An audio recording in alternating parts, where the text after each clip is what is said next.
sahabat media semuanya, balik lagi dengan gua di channel Podcast IKE. Yang mana pada kesempatan kali ini kita akan membahas penyiaran radio dan juga televisi digital.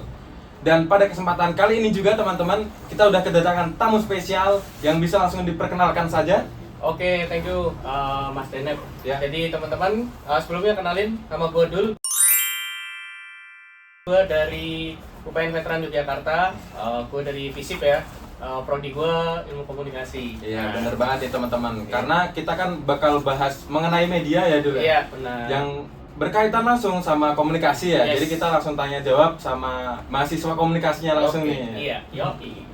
Sebelumnya Mas Dul juga ini sebenarnya kita kalau di belakang layar juga udah Iya. dekat sebenarnya teman-teman. Kita Emang udah teman temenan Mm-mm. lama lah. Cukup lama ya teman-teman. Iya. Jadi ya kita bakal ngobrol santai di Ngobrolnya sini santai, ya. membahas terkait dengan dinamika penyiaran radio yang ada di Indonesia ya Mas Dul. Iya, benar sekali. Sebelum kita mulai pembahasannya Mas Dul, aku mau sedikit cerita juga gimana sejarah dari media yang ada di Indonesia gitu Mas Dul. Oke. Dimulai dari radio ya.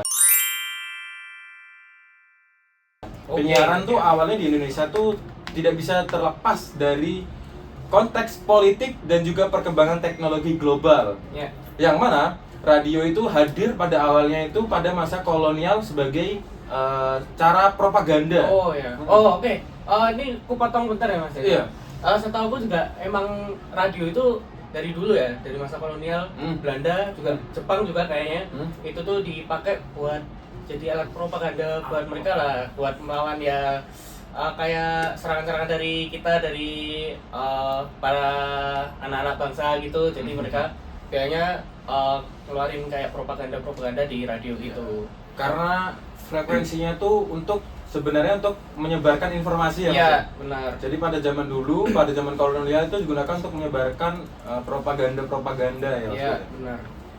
Nah, ya yang mana setelah radio itu kemudian malah berkembang jadi alat komunikasi masyarakat yang mana digunakan untuk hiburan ya Mas Dul. Iya. Akhirnya sampai hingga saat ini radio Iya. itu digunakan untuk hiburan, terus penyebar luasan informasi dan juga berita ya Mas Dul ya. Tapi mungkin Mm. aku mau tanya nih, Iya. kalau lu sendiri masih dengerin radio kan?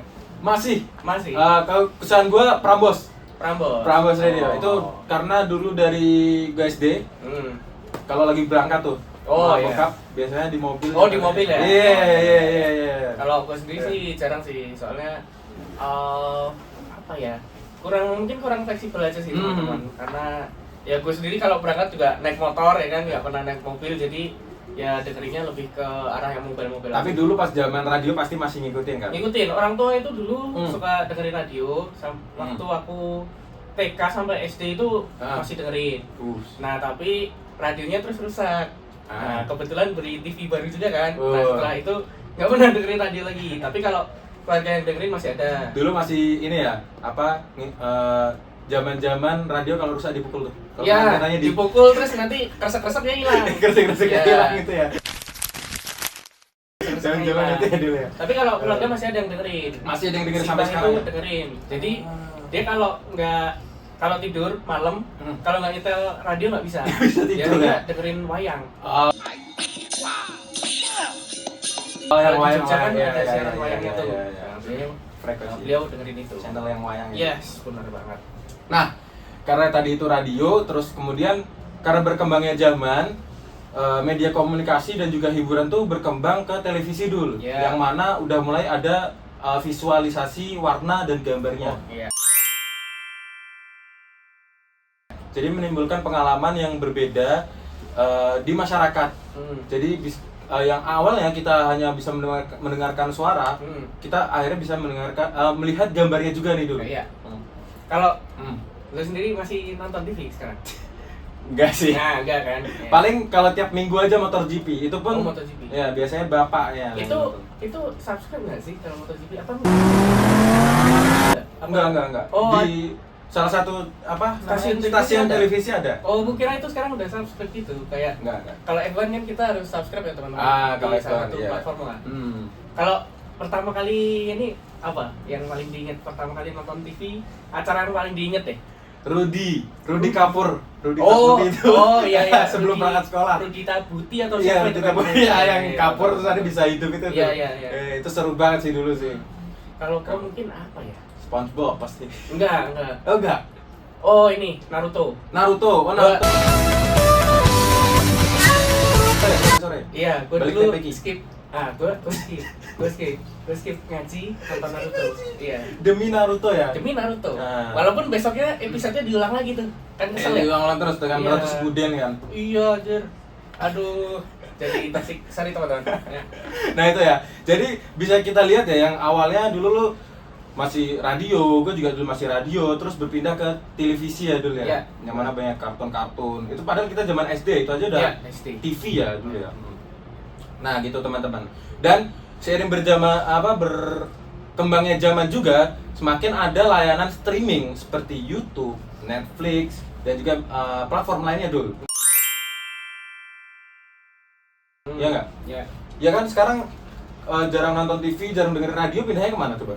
YouTube kan? Kalau TV pindahnya ke YouTube, kalau ya platform yang kayak Netflix atau video gitu. Iya. Kalau radio ya agak jauh-jauh, paling Spotify sih. Karena kalau di TV itu ya stasiun TV itu aja kan dulu. Iya, Sekarang itu kalau di aja. YouTube semua akun, semua channel Macam-macam. bisa ngunggah kan. Hmm. Dan kita bisa nonton banyak sekali jenis-jenis video di situ ya dulu. Iya, benar.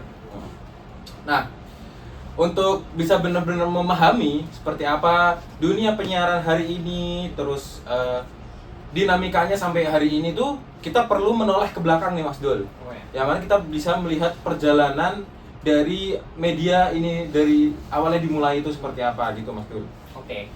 Nah, dengan memahami sejarah teknologinya, kita juga bisa melihat industri media itu ikut berubah seiring berjalannya waktu dulu. Yang dulu mungkin belum ada, misalkan media yang disiarkan itu aja, terus mulai ada iklan. Itu kan juga peningkatan untuk bagian dari ini ya. Ya, peningkatan dari medianya itu ya. Nah, kalau dari sejarahnya perkembangannya radio itu, Nah, kalau dari perkembangan radio itu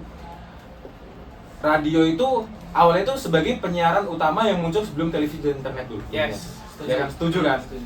Sebelum ada internet dan segala macam dulu pasti semua pakai frekuensi ya. Karena ditemukannya juga pertama radio kan? Iya, paling pertama tuh baru TV. Iya, untuk penyiaran, media penyiaran pasti radio kan. Iya. Nah, kalau di Indonesia sendiri tuh disiarkan pertama kali tuh pada tahun 1925 nih dulu. Oke. Oleh Batavia Radio Vereniging kalau salah, Vereniging. Iya. Yang mana itu di Batavia dulu. Jakarta ya? Iya.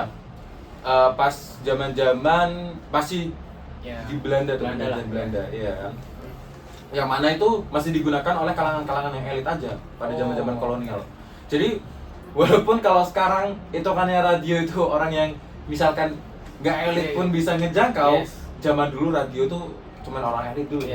Dulu. Tapi setahu memang kalau di zaman kolonial kan apa ya, kayak pemancar sinyalnya pun kan belum banyak kan. Iya. Si infrastrukturnya sendiri pun belum begitu banyak gitu. Jadi ya kalau digunain oleh kaum elit ya pasti ya memang karena mereka mampu. Iya, karena kalau radio itu ada jangkauan luasannya kan dulu. Iya, benar. Nggak kayak zaman sekarang internet kan satu dunia kan. Iya. Globalisasi kan. Ada range tertentu. Ada range-nya. Nah, terus pada masa setelah Belanda, pada masa pendudukan Jepang, radio digunakan sebagai alat propaganda. Seperti tadi yang lu udah bilang tadi itu. Iya. Nah, tapi setelah kemerdekaan, radio justru jadi alat perjuangan nasional. Kayak misalkan menyiarkan proklamasi kemerdekaan itu apa-apa semua ada lewat radio nih. Iya. Tapi aku kayaknya pernah ingat satu cerita ya. Mungkin nanti teman-teman kalau gue salah tolong koreksi aja. Iya. Jadi dulu tuh kan proklamasi jam 10 ya. Nah, setahu gua di beberapa daerah tuh mereka baru dapat siarannya itu malam. Iya. Karena ya memang itu tadi keterbatasan dari infrastrukturnya sendiri kan. Nah itu jadi penyebarannya tuh nggak langsung hari itu juga, nggak langsung jam itu juga. Kalau sekarang kan udah lumayan ini ya. Kita kayaknya dari luar daerah pun masih bisa dengerin radio yang ini kan. Bahkan ya kalau kita bisa lihat nih dulu, lu baru posting 1 detik lalu gue udah bisa lihat nih. Iya. 1 second. Nah, 1 second ago. Iya. Baru ngeposting apa? Itu 1 detik, guys. Iya. Itu bener-bener bisa kerasa banget perkembangan zamannya itu, guys. Yes. Dari yang tadi jam 10 biar bisa diakses malam, ini 1 detik aja udah bisa. Iya. Nah, terus salah satu yang ikonik nih pada siaran pembacaan teks proklamasi kemerdekaan itu yang tadi gue bilang 1745 itu juga disiarkannya langsung di lewat radio ya. Yang tadi jam 10 terus baru bisa diakses sama masyarakat jam itu. Ada lagi sebenarnya yang ikonik. Apa tuh? Yang waktu perjuangan yang siapa ya? Aduh, pahlawannya yang gambarnya ada mic itunya loh. Itu siapa? Aduh, aku lupa. Nanti mungkin teman-teman bisa searching di ya. komen lah ya. Di komen, aku lupa teman-teman. Nah, itu kan juga ikonik juga kan. Karena benar-benar iya menghadap ke kayak mic-nya gitu terus dia kayak orasi gitu kan. Kayak orasi jadi kayak di depan publik ya dulu. Itu salah satu yang ikonik juga teman-teman ya. Selain dari proklamasi yang disiarkan tadi. Nah. Oke, sejak saat itu juga radio itu menjadi media utama dulu, zaman dulu. Media utama penyampaian informasi, edukasi, bahkan hiburan bagi masyarakat. Jadi setelah zaman proklamasi itu, radio itu berkembang dulu. Mulai menyiarkan edukasi, ya kayak pengetahuan umum lah. Kayak yang, ya gue dulu pas SD juga dengerin kok kayak misalkan apa ya, FYI gitu loh. Biasanya ada acara dari apa ya? Apa sih sebutan acara tuh? Acara di radio tuh biasanya sebutan acara di radio. Event-event gitu. bukan acara-acara radio itu Segmen. nah oke lanjut. Nah dulu biasanya ada segmen edukasi tuh dulu yang biasanya FYI, for your information gitu, terkait misalkan kayak hewan-hewan atau apa gitu. Terus juga informasi-informasi terkait berita terkini udah mulai disiarkan di radio. Terus juga hiburan dulu, musik ya. Hiburan sih yang paling kerasa. yang paling kerasa tuh hiburan kayak misalkan musik, terus malam-malam yang dulu tadi wayang, betul banget, sampai kakeknya dulu ya harus dengerin radio dulu baru bisa tidur. Terus dulu setiap malam Jumat gue nonton yang horor tuh. Dengerin yang horor. Iya, podcast horor sih. Podcast horor. Seru banget sih. Biasa sama teman-teman. Awalnya gini sama teman-teman. Yuk, dengerin. Tapi ujung-ujungnya nggak bisa Takut tidur, kan? takut. Iya, malah takut sendiri gitu, aneh.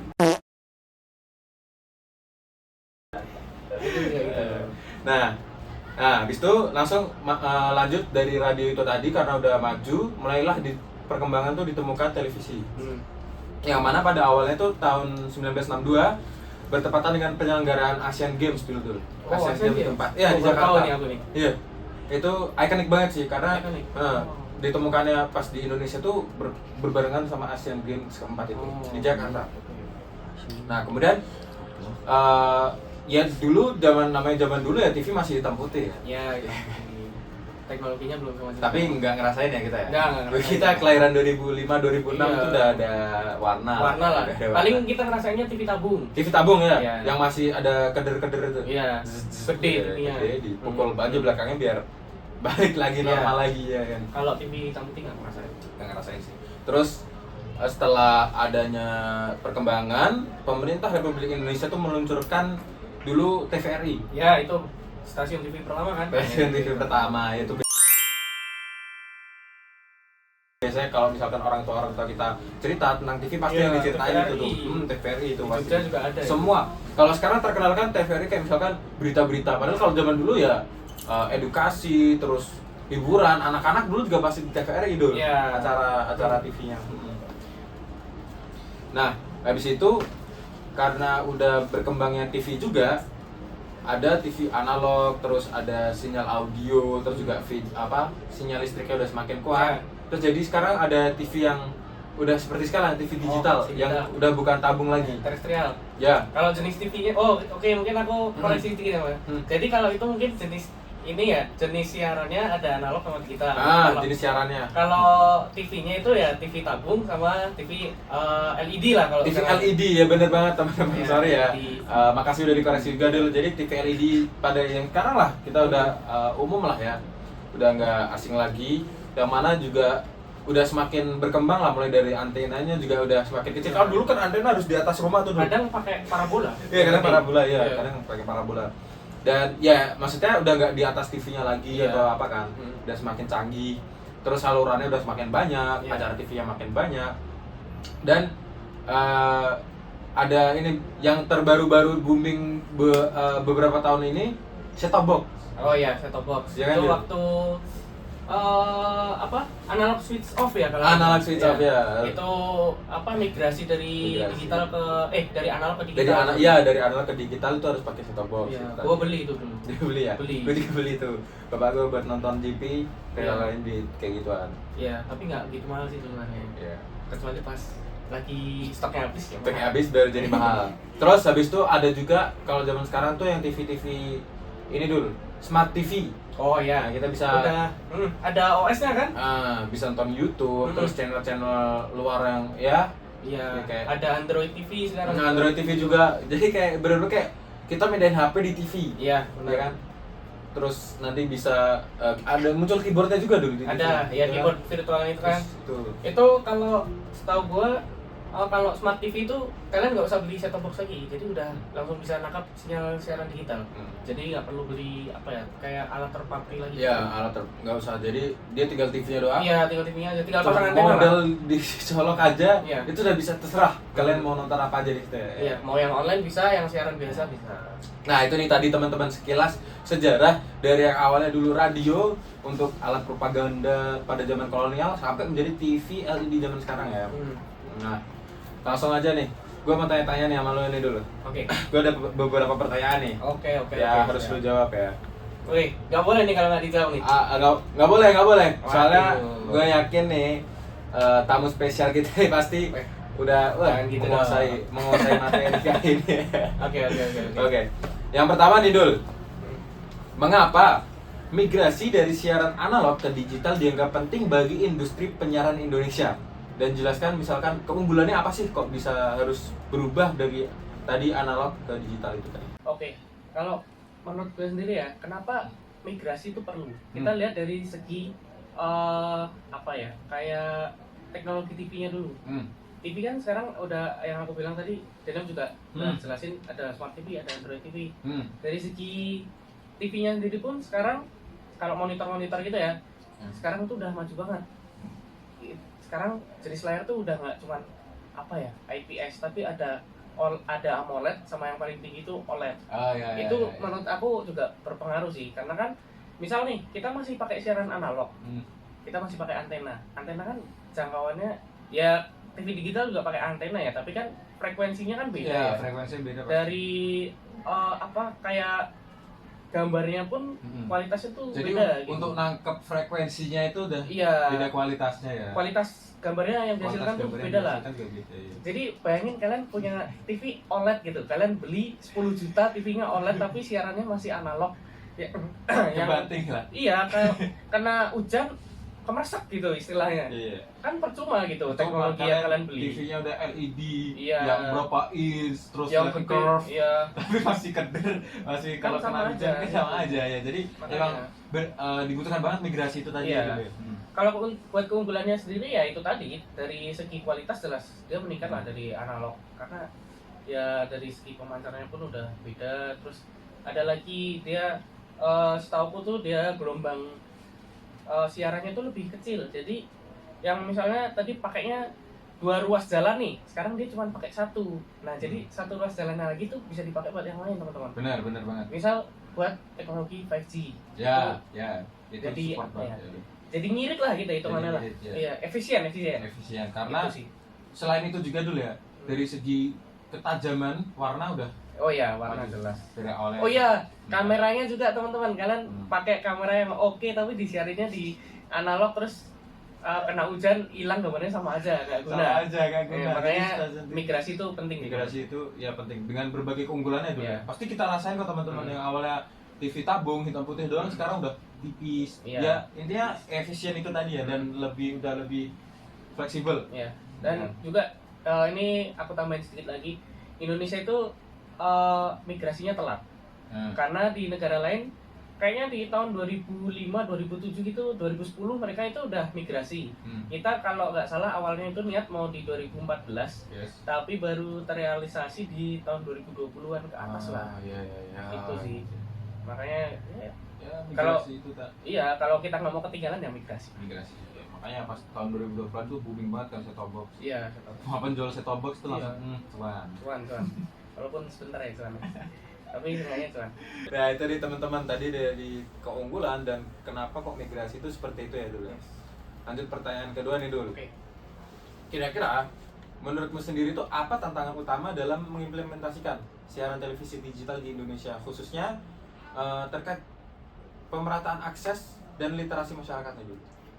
Kalau dulu itu setahu tantangannya ya. Tantangannya tuh kan dulu ada ya kayak campaign gitulah dari pemerintah buat kita migrasi. Dulu. Ya kita tahu sendiri lah kalau rakyat Indonesia tuh kadang dibilangin agak susah gitu.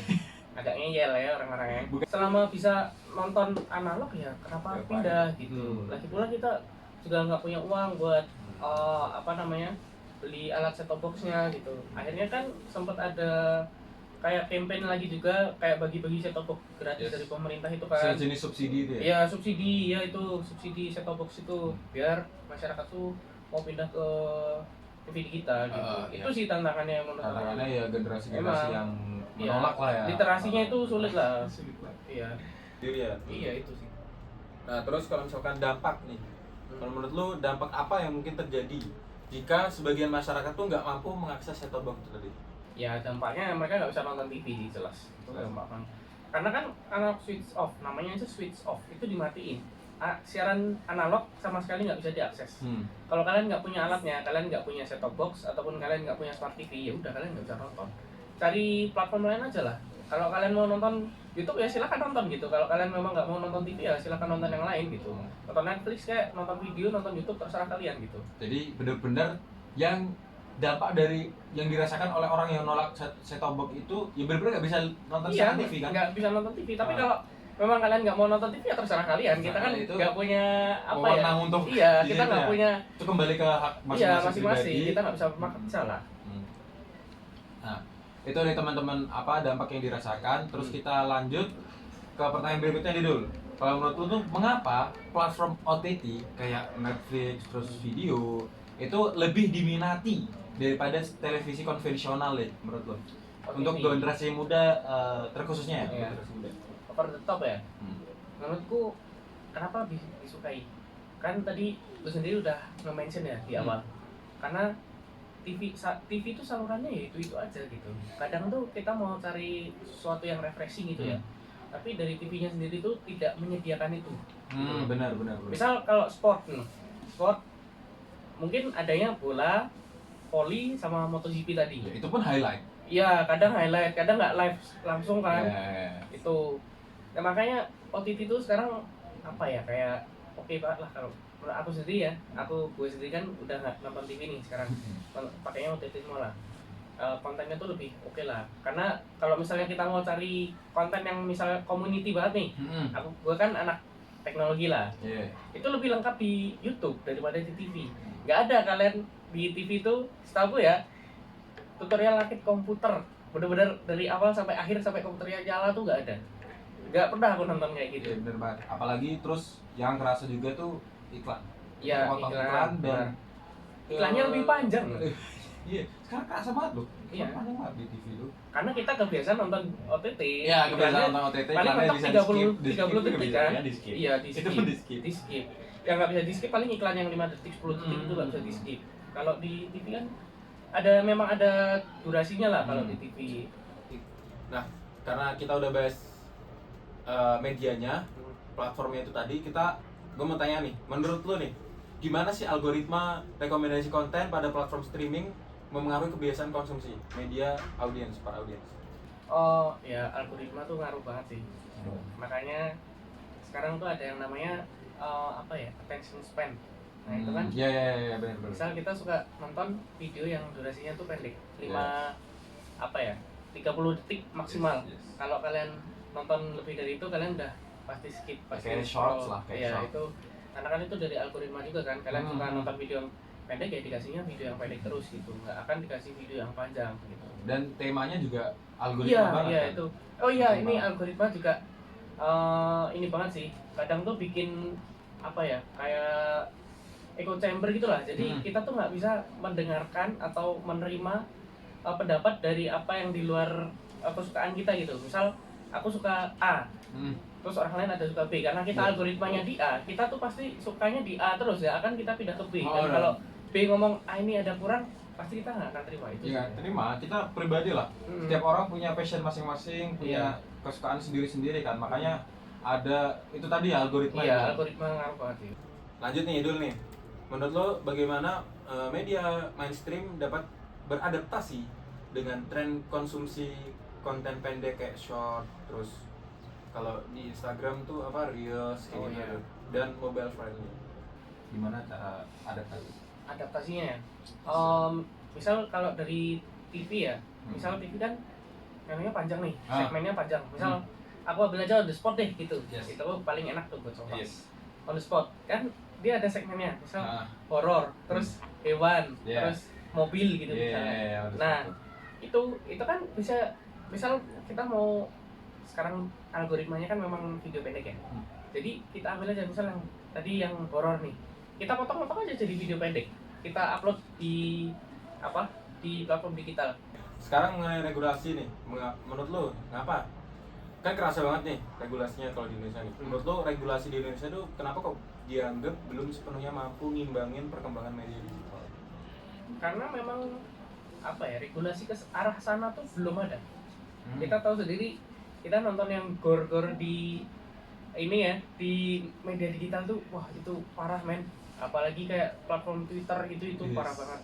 Kalau YouTube itu masih ada Filternya. dari YouTube-nya sendiri, itu pun bukan dari pemerintah kita. Sorry agak ngekat. Oh, Di iya. YouTube pun bahkan dia buat segmen baru YouTube Kids. Ya ada YouTube Kids, itu benar-benar Ya kan? platform aman banget lah.